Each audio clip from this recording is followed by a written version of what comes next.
Welcome to the Joyful Experience podcast, where we discuss a variety of topics for those interested in the metaphysical and esoteric, magical tips for living and manifestation, the law of attraction, and ways to heal thyself.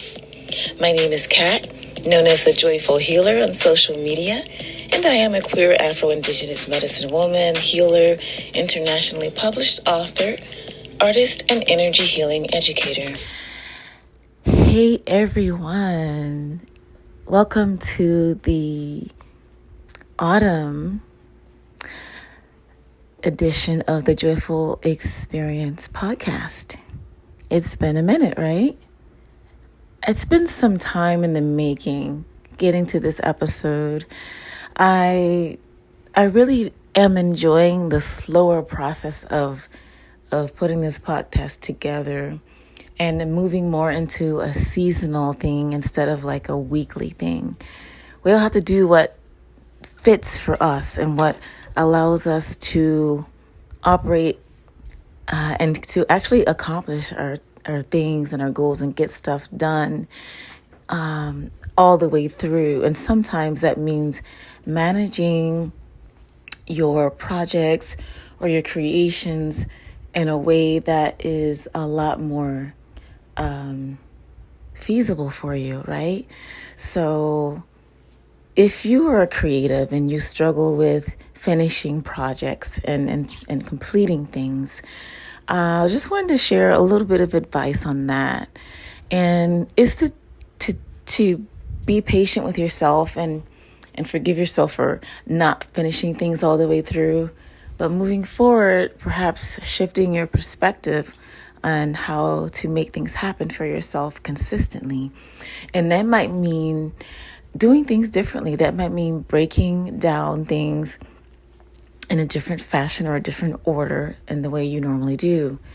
Let's just say you are working on a book, right? Or something, a screenplay, something you're working on. And you're like, oh my gosh, I'm going to do this and I have to do this every day for 5 hours. And then you'll notice like on the third day, you just don't get to it. And then next week you forget about it for several days. And then maybe more time goes by and you're looking at like 2 weeks and you haven't worked on your project. And then you sort of give up. You're like, I just can't do it. Instead of putting that pressure on yourself, first of all, ask, who are you pressuring yourself for? Is it for yourself or for your audience? And if it's for your audience, then we're already moving in a way that's not conducive for your own wellness. Because we have to do things for ourselves first. And we have to do things in a way that feels natural and less stressful and things like that. So maybe it's maybe you give yourself once a week, I'm going to write 1 page or 1 paragraph. And what happens is, even though you don't get this thing accomplished in like the 3-month span that you maybe wanted, maybe it takes you 6 months. Maybe it even takes you a year, but you do it and you complete it and you have that sense of accomplishment. So just a little tidbit on how we can manage ourselves, manage our time better, and take the pressure off of yourself. Take the pressure off of yourself. Creating should be a pleasurable and leisure and rewarding experience. It shouldn't be anything but that. The moment it becomes stressful or it produces anxiety, the moment your creativity gets blocked, right? So I wasn't really intending on talking about that, but I'm glad I did. I feel like that message is meant for someone. So what else have I been up to, you guys?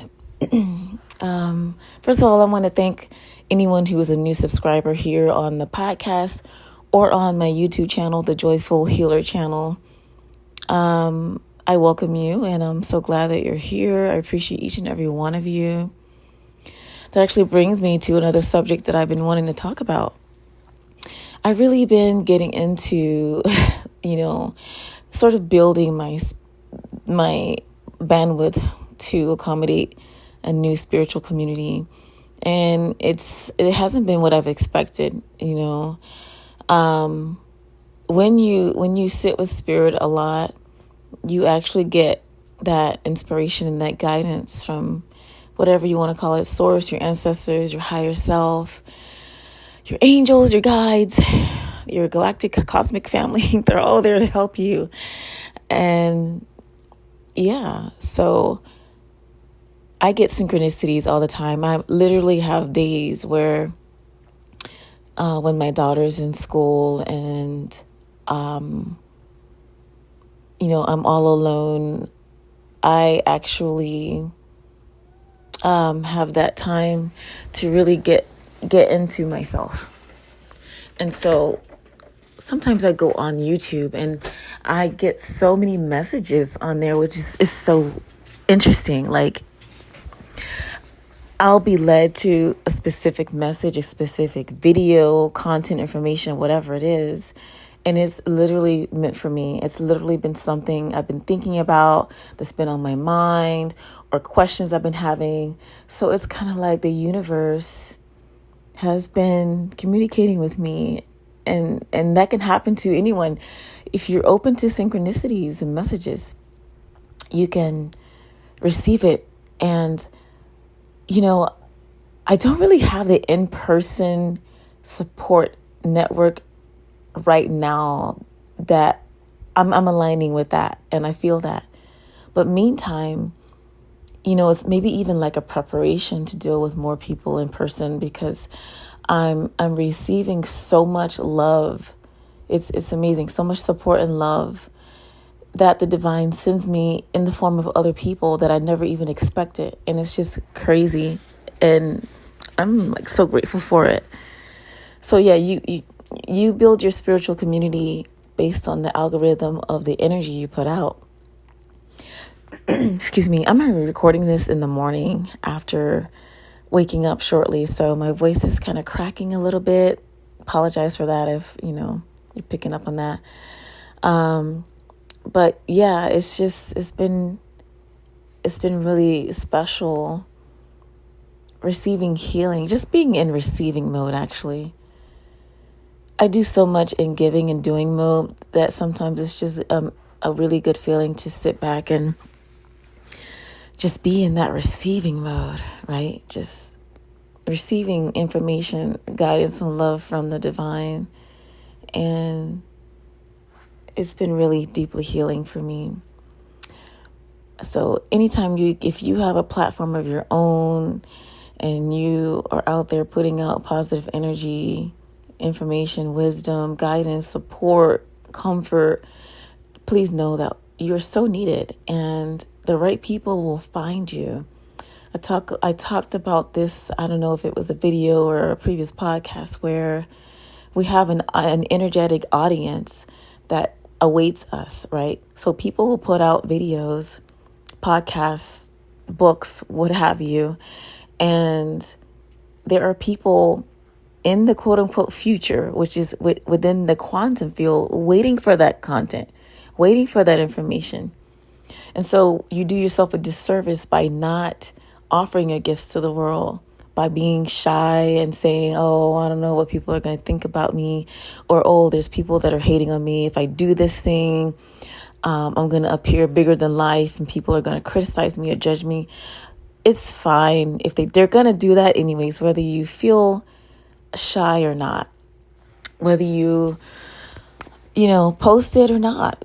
People are going to be people. So you may as well do the things that your soul is calling you to do, because there are other souls out there that need the medicine that you provide. Trust me. So I wanted to get that out there. Yeah, what else has been going on with me? Yeah, this summer I released 4 of my ebooks in my summer ebook special series. If you want to go and get caught up on that, you can go to my Patreon website. It's patreon.com/I am joyful healer. And I've got a book on embracing indigenous wisdom, a book on shamanic ceremonies and rituals for modern day, unveiling the sacred within the erotic, and also decolonizing queer indigenous rising. So really interesting stuff, really heart-based projects I have been wanting to get out there that are now out. Definitely go on if you would love to support me. It's instant download as soon as you purchase the ebook. Also, the autumn edition of the Joyful Experience online magazine is also up on my Patreon. That's always free to read. Various subjects on there of interest that you might like. Check that out. I recently did a video on my YouTube channel talking about how I really felt myself ascending to be able to channel more, and I really feel myself connecting with a different audience. Actually, I've been led to connect with or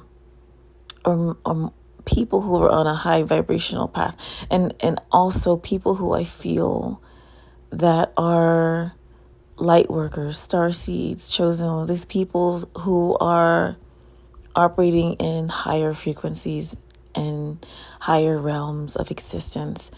And lately I've been getting confirmation from messages I've been putting out that it's been divine timing for a lot of souls receiving.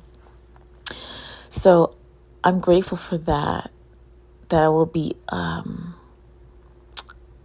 vessel for information for specific groups of people, specific souls. So yeah, if you're on this journey with me, I welcome you on that journey with me, and I'm so appreciative of that. Otherwise, yeah, I've just been in the flow. I've been learning to let go of a lot of things. I've been really trying to embrace this master manifestation where I ask for something once with the utmost power and potency behind my intention, and I just release it to the divine, and I expect it. I don't have expectations of outcomes or timing, but I just know that it's mine, right? I had gotten into this thing where I was waking up every day and I was repeating affirmations and then going to sleep and repeating the same affirmations. And what was happening to me, and by the way, this may work for some. Not everything works the same for everyone. But what was happening was I was starting to become stressed. I was starting to become anxious about the affirmations and the frequency in which I was doing them. And then I started sort of getting into this mindset while I was waiting, watching for something to happen, and then getting anxious, about the timing again. So, when you get anxious about the timing, the when, what, where, and the who of any manifestation, it loses its potency. And so I was just sitting at my altar and I was just like, Spirit, I need a break. I need a break from affirmations. I need a break from even so much prayer and so much, I don't know. It was just like I was getting to a point where I needed a break from the intensity of even my own spiritual intentions, because I could feel myself getting to a point where it was becoming a source of distress for myself. So I just had to let it go. It's been about 2 weeks. I haven't done any affirmation repeats, any journaling, or anything like that, because sometimes we do need that break to sort of maybe shift our perspective and even our mindset on things. And sometimes letting go actually allows for things to become faster in our lives. So I've had to release that and just let go of it. And honestly, I feel better. I've been sitting a lot in the mornings in just silence, just sitting and lighting my candles and just being asked for my thoughts to be guided, my actions to be guided, that aligns me with my happiest, highest outcome. And that's really been my intention. The specifics and And all of the affirmations that I write down, I've let go of them into the universe with the understanding that I've already said them. It's already done, and I don't need to stress about it. I don't need to sit there and repeat morning and night. Now, this may work for some, but I'm only speaking for myself because I know myself. And you know yourself more than anyone. So definitely always do what you feel is coming from your own inner wisdom. So yeah, I just been, the only thing I've been journaling is my dreams. And speaking of dreams, I wanted to talk about the realm of dreams in indigenous cultures or shamanic cultures. Dreams have been long revered as a source of guidance, wisdom, and spiritual growth. For centuries, Native American Indian communities have honed the art of dream work, recognizing the profound impact of dreams on personal and collective well-being. So I want to delve into the rich tapestry of indigenous wisdom teachings on dream work, exploring the symbolism, rituals, and practices that have been passed down through generations. In many indigenous cultures, the dream catcher is, that iconic symbol of dream work. This handmade web-like charm is believed to filter out negative energies and capture benevolent spirits, allowing only good dreams to pass through. The dream catcher's web represents the interconnectedness of all things, reminding us that our dreams are intertwined with the world around us. Dreams are messages, and indigenous wisdom teaches us that dreams are messengers from the spirit world. And they carry guidance, warnings, and wisdoms from ancestors and the land itself. Dreams are considered a source of intuition, helping us navigate life's challenges and make decisions aligned with their higher good. So there's the three worlds in many shamanic and American Indian traditions. Dreams are believed to originate from the three worlds: the physical world, the spirit world, and the dream world. The physical world represents everyday reality, right? Well, the spirit world is the realm of ancestors and spiritual guides. The dream world is a liminal space where the physical and the spiritual realms converge. So let's talk a little bit about dream work rituals and practices.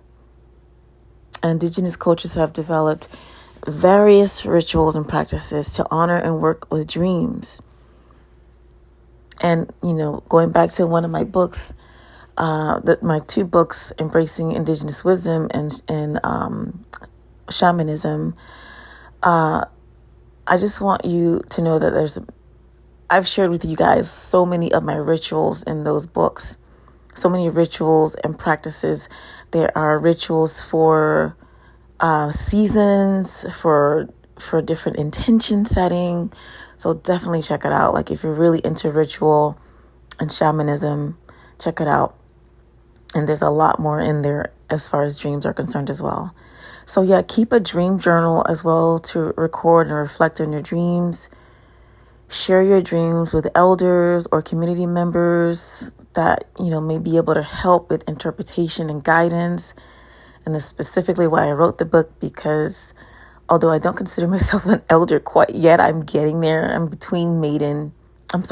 between mother and crone stage right now. But I definitely see myself headed that way once I get to be more up there in years. And so I've written my books so that I can help people with that. So we also perform ceremonies to honor the dream world and seek guidance. We use sacred plants and herbs to enhance dream recall and clarity, practicing mindfulness and meditation to cultivate a deeper connection with the dream world. So for symbolism has a lot to do with animals, elements, and landscapes holding specific meanings. For example, The eagle represents spiritual growth and vision. The bear symbolizes introspection and healing, and the serpent embodies transformation and renewal. All three animals I've been dreaming about lately, so this is wild. And interpreting dreams requires a deep understanding of these symbols and their personal significance to the dreamer. Traditional wisdom teaches on dream work, offering a profound understanding of the dream world and its role in our lives.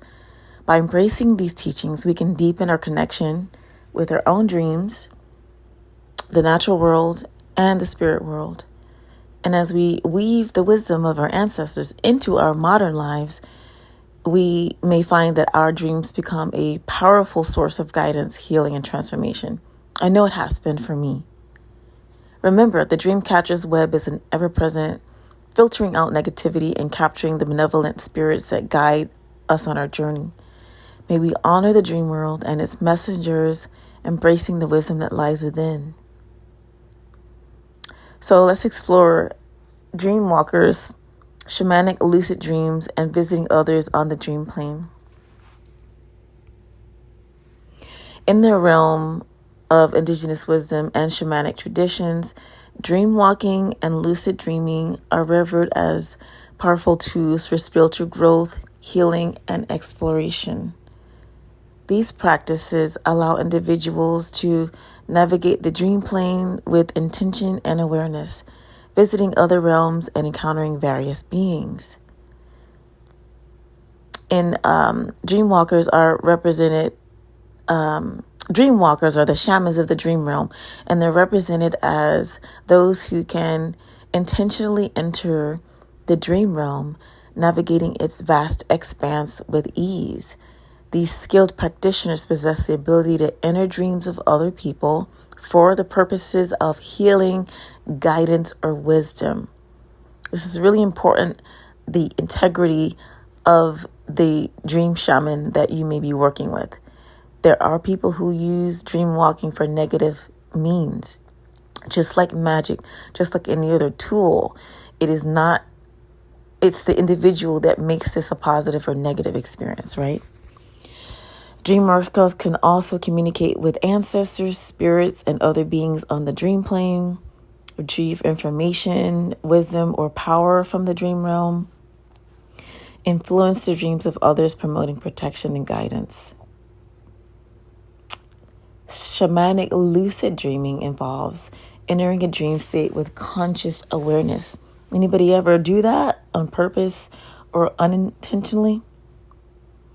This allows individuals to explore the dream plane with intention and clarity, and it enables the dreamer to recognize and manipulate their dream environment, encounter and communicate with various beings, including ancestors and spirits, access hidden knowledge, wisdom, and power, heal emotional, psychological, and physical wounds. Visiting others on the dream plane often involves ancestors and spirits, loved ones, facilitating communication and healing, other dream walkers, sharing knowledge and experiences, various beings, including animals, elementals, and mystical entities. So I'm going to share some techniques for dream walking and shamanic lucid dreaming. Several techniques can facilitate dream walking and shamanic lucid dreaming. Meditation and mindfulness practices to increase self-awareness. Rituals and ceremonies to honor the dream realm and its inhabitants. Sacred plant medicines such as ayahuasca or peyote to enhance dream recall and lucidity. Dream incubation, focusing on intentions on specific themes or questions. Keeping a dream journal to record and reflect on your dreams. So dream walking, shamanic lucid dreaming, and visiting others on the dream plane offer a profound opportunity for spiritual growth, healing, and exploration. By embracing these practices, individuals can tap into the wisdom of the dream realm, accessing hidden knowledge and power.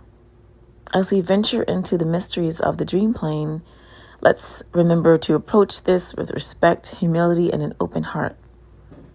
Now, I do have a related video I would like to suggest on my YouTube channel, and it is called Embracing Indigenous Wisdom, Traditional Teachings for Holistic Wellness. That is also a video trailer, so to speak, for the book, which has the same title. So yeah, if you want a visual on that, definitely check it out. So going back to what I was saying earlier about channeling, really for an audience who are operating from higher frequencies, I want to share a little bit about operating on multiple timelines and frequencies. And this is really important because there's a fine line really between, honestly, what I'm trying to say is that we need to stay balanced. When we are in these higher realms, we also have to understand we equally must be able to stay grounded to the earth realm and the specific reality our consciousness has chosen to incarnate in these bodies to primarily be aware of, right? So there are ways to consistently stay tapped into source energy while also staying grounded in the physical. Well, one of the ways is staying committed to your spiritual rituals. They don't have to be long or elaborate to work.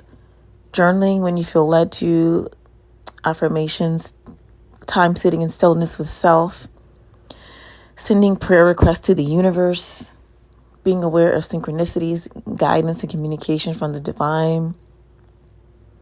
Also living in a holistic way, connect with earth energy and Mother Nature, be of service. This, my friends, attracts blessings. Take care of the needs of your body and nervous system. Prioritize your happiness and peace. Eat more natural, less processed foods and drink plenty of water. Understand how the mind, body, and spirit are connected. You're also going to want to maintain energetic boundaries. Ask to be continuously guided in who and how to connect with others. This is really essential, people. Only accept authentic, genuine relationships based on love, respect, and reciprocity. This naturally repels those who are not in alignment with who you are as a person. When I first started hearing about the word repelling, I was just like, oh, that sounds awful to repel people, right? Like, I don't want to be repulsive. But when you look at the concept of naturally repelling what's out of alignment for you, it's actually a beautiful thing because you want what you want, not what you don't want, right? So there's that. Now, what is the difference? What are the different dimensional realities feel like? So when we talk about dimensions, let me break it down. Dimensions are not places or locations. They're states of consciousness. And I'm sure many of you, if you're listening to this podcast, are on the vibration to already have at least heard about that concept. So I'm going to talk about the 3D, the 4D, and the 5D. Okay. The 3D, it focuses only on the physical, tangible world. A belief in only things your physical senses can capture. Experiencing the positives of the physical world, the beauty of nature, smells, tastes, touch, hearing music, beautiful sounds, and the negatives as well. Here we have the division, the separation, hate, fear, chaos. Here we also have limited belief systems, thinking one can only have abundance through struggle, pain, or misery. The 4D, the beginnings of understanding how to be in flow state, going with the flow and guidance from the divine or the universe. Manifestation and synchronicities come in much faster here. Lessons can be learned through ease. Being more in a creative state and less in consumption. intuition is very strong, and the connection to one's higher self can be easily accessed here. 5D, universal and unconditional love and unity. Swift, almost immediate manifestation as you connect more with the divine, blessings and protection, emotional and spiritual wellness, the ability to experience longer periods of joy and peace, a sensation of being in harmony with all things, being free from time and space as you become more aware of all your parallel multidimensional existence, walking in your full self-awareness, integrating light and dark, feminine and masculine energy, knowing all is as it should be, feeling one with the universe and all beings. And my related YouTube video I want to suggest is titled The Easiest Way to Understand the Concept of Multidimensional Existence. Speaking of multidimensional existence, you guys, I've been working on this project for a while, and I've been slowly getting out a few episodes. Right now up on my YouTube channel, I also have a video that's titled All My Lives, One Soul's Journey of Parallel Lifetimes. And yes, that soul is mine. And I've released 3 audio episodes of channeled Akashic Records memories of my parallel lifetimes. And in each session, which is recorded in a Dolores Cannon style, a quantum healing technique style, I access my higher self and I am able to channel lifetime memories as well as the lessons my higher self has for me for these lifetimes. So it's really interesting. I'm sharing this with you because I'm getting into this work with others. I recommend you go and listen to these stories. Right now there's 3 or 4 up there. I call them stories because there's a story. If my soul is an eternal novel, each of my lifetimes or incarnations is a story. Same for you. So when we access these stories of our soul, we can tap into the lessons and the meanings behind some of the experiences that we have in different parallel incarnations and how they relate to our current incarnation, what gifts and or issues we are carrying into our current incarnation as well. So yeah, that's really, really interesting.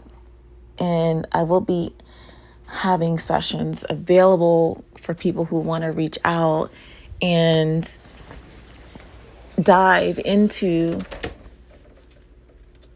their own soul's hidden knowledge. So yes. What else, you guys? I wanted to talk about holistic wellness a little bit more because I think it's important that we talk about this because the world is moving in a direction of better health mentally, emotionally, spiritually, physically, how we view relationships, everything. So let's touch on this topic a little bit. In today's fast-paced world where disconnection and fragmentation prevail, the pursuit of overall well-being has been becoming a pressing concern. Holistic health, fitness, and natural herbalism offer powerful tools for cultivating wholeness. By embracing these practices through the lens of indigenous wisdom, we can unlock a profound understanding of the interconnectedness of body, mind, spirit, and nature. Holistic health is going through a paradigm shift. Holistic health transcends the conventional medical model by addressing the intricate web of physical, emotional, mental, and spiritual factors influencing our well-being. This approach recognizes the intricate relationships between our internal and external environments acknowledging the impacts of lifestyle, community, and environment on our health. Fitness is a celebration of movement. It's not merely a physical pursuit, but a celebration of movement as a vital expression of life. By honoring our body's innate wisdom, we cultivate strength, flexibility, and resilience. Indigenous cultures have long recognized significance of movement in harmony with nature, as seen in traditional dances, hunting practices, and ceremonial rituals. Natural herbalism taps into the ancient wisdom of plants, acknowledging their role as allies in our journey towards wholeness. By embracing the medicinal properties of herbs, we can harmonize our internal ecosystems, restore balance, and promote vitality. Indigenous communities have long revered plants as sacred relatives, honoring their healing properties and spiritual significance. There's a whole wealth of wisdom in embracing holistic health, fitness, and natural herbalism, rooted in shamanic worldviews, with that profound understanding of the interconnectedness of all living beings and the natural world. By listening to Indigenous voices, we can gain valuable insight on I don't know why I'm having such a problem saying this word today. Reciprocity, right? And that's honoring the delicate balance between humans and nature. Kinship, recognizing the familiar bonds between humans, plant, and animals. Storytelling, weaving narratives that convey the wisdom of ancestors and the land. Ceremony, embracing rituals that honor the sacred and promote healing. Embracing holistic health, fitness, and natural herbalism through Indigenous wisdom offers a powerful path towards wholeness. By acknowledging the intricate web of relationship between body, mind, and spirit and nature, we cultivate a profound sense of connection and belonging. And so as we embark on this journey, let us honor the legacy of our ancestors, recognizing the wisdom they offered in their pursuit of overall well-being, which we can now continue on. So I want to talk about healing muscle soreness and also some information on, cold season that may be coming up and some natural remedies that we can keep into consideration. So I've been really getting back into my fitness routine lately, specifically resistance training. So, when you don't work out after a while, sometimes you come back and you're like sore, sore for like a month, right? So I want to talk about some natural remedies that may help. After a rigorous workout or physical activity, muscle soreness can be a hindrance to performance and overall well-being. Fortunately, herbalism does offer a range of natural remedies to alleviate discomfort and promote recovery. Some herbs known for their anti-inflammatory and pain-relieving properties are turmeric. And turmeric contains curcumin. I don't know if I'm pronouncing that right, but curcumin, and it's a potent anti-inflammatory compound. Ginger also is an anti-inflammatory and can also help reduce pain. Arnica is a topical application that can reduce inflammation and alleviate pain. Willow bark contains salicin, a natural pain reliever similar to aspirin. Peppermint also helps relax muscles and reduce spasms. Maintaining a healthy weight is crucial for overall well-being, and certain herbs and foods can also support weight management by boosting metabolism, suppressing appetite, and enhancing nutrient absorption. So there's green tea. Green tea is high in, it contains properties that can increase metabolism and enhance fat burning. Cayenne pepper also can suppress appetite and boost metabolism. Yerba can increase fat oxidation and enhance weight loss. Foods high in fiber like legumes, whole grains, and fruits could also support healthy weight management. So we're going to get into some of the antiviral foods for cold and flu season.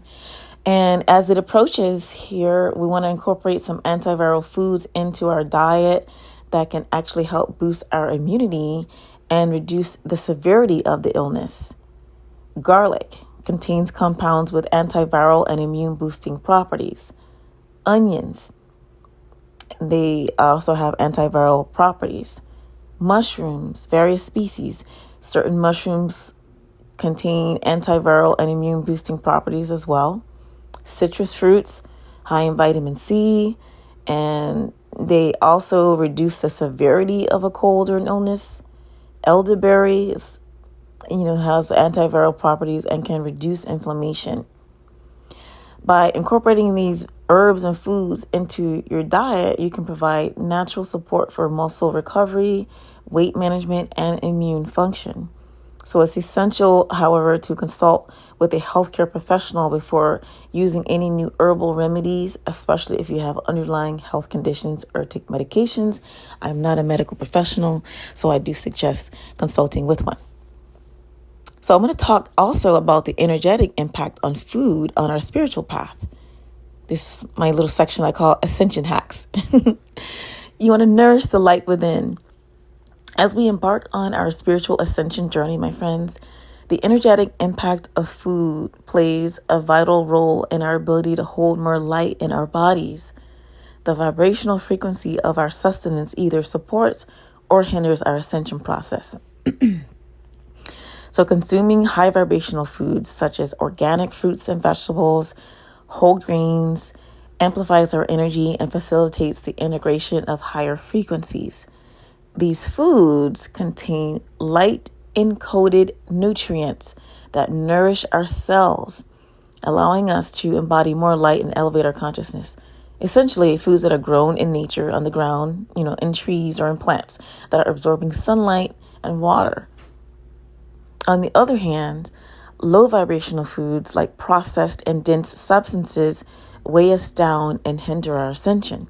These foods can cause energy blockages, making it challenging to access higher states of awareness and embody our true essence. So as we ascend, our bodies require more light-infused sustenance to sustain the increased energy. This is why it's essential to choose foods that resonate with our vibrational frequency. By nourishing our bodies with high vibrational foods, we can enhance our energy and vitality, amplify our intuition and connection to our higher selves, support our physical and emotional well-being, facilitate the integration of higher frequencies and light codes, embody our true essence and soul purpose. Remember, the food we eat is not just fuel for our bodies, it's a catalyst for our spiritual growth and ascension. Let's choose to nourish our light within and support our journey to higher consciousness. And a related video I would like to suggest from my YouTube channel is called Ascension Hacks, the energetic impact of food on our spiritual path. So yeah, there's been a lot going on that I've been really just being with self and spirit lately. And I'm thankful for all of the information and guidance that I can pass along and share with you all. I also wanted to mention the opening of my brand new online venture, and it is the Divine Feminine Mysteries School. Now, this has been something I've been working on for a while. It is basically my life's work as it pertains to the study of the ancient divine feminine seductive arts or the erotic arts. And it's important to remember these. Why? Because there's so much healing that can be done in some of these ancient feminine practices. And I won't go into it too much, but you're welcome to go on to YouTube or my Patreon website where I go into it much, much deeper. In fact, I recommend you go onto my YouTube and check out the episode where I talk about the opening of the Divine Feminine Mysteries School and what that entails. I will say this, I am being secretive about it to a degree because I want to stay with the energy of the concept of mysteries.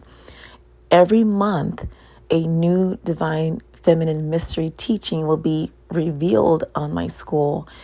Every month is a new module and a new study. You can jump in at any time. It's really easy to get into. You can go on and at any time see what the current curriculum is for the month at hand.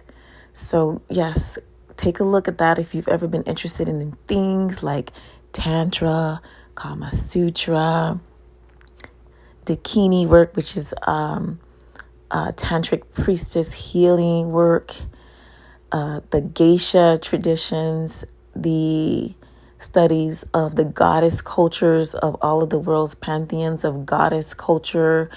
There's so much you can learn, so much, but you have to see for yourself. So go check it out. I want to thank you guys for spending time with my energy in this podcast episode. I know there's been a lot going on. I have been uploading a lot of content on YouTube as well as occasionally on my Instagram, Joyful Healer. I took a break from a public socials for like 6 months, but I have been posting on that a little bit more frequently now. So yeah, check it out. And if you haven't subscribed to my YouTube, please do so. I appreciate that as well. And I'm going to leave you all with that. I want to send you all so much love and healing and bliss and harmony on your journey. And I will see you again when I see you.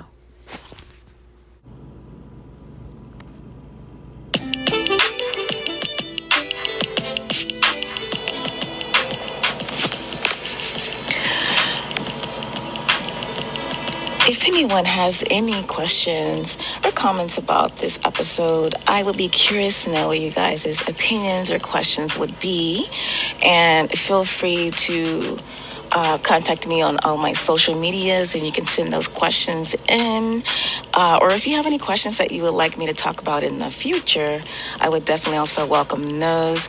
Again, you can find me on all social media under joyful_healer on Instagram, same on TikTok. And if you were to go into my bio, you will see my link tree. And on the link tree, you can find links to all my websites. Again, I want to thank everyone for listening and have a wonderful and blessed day or evening.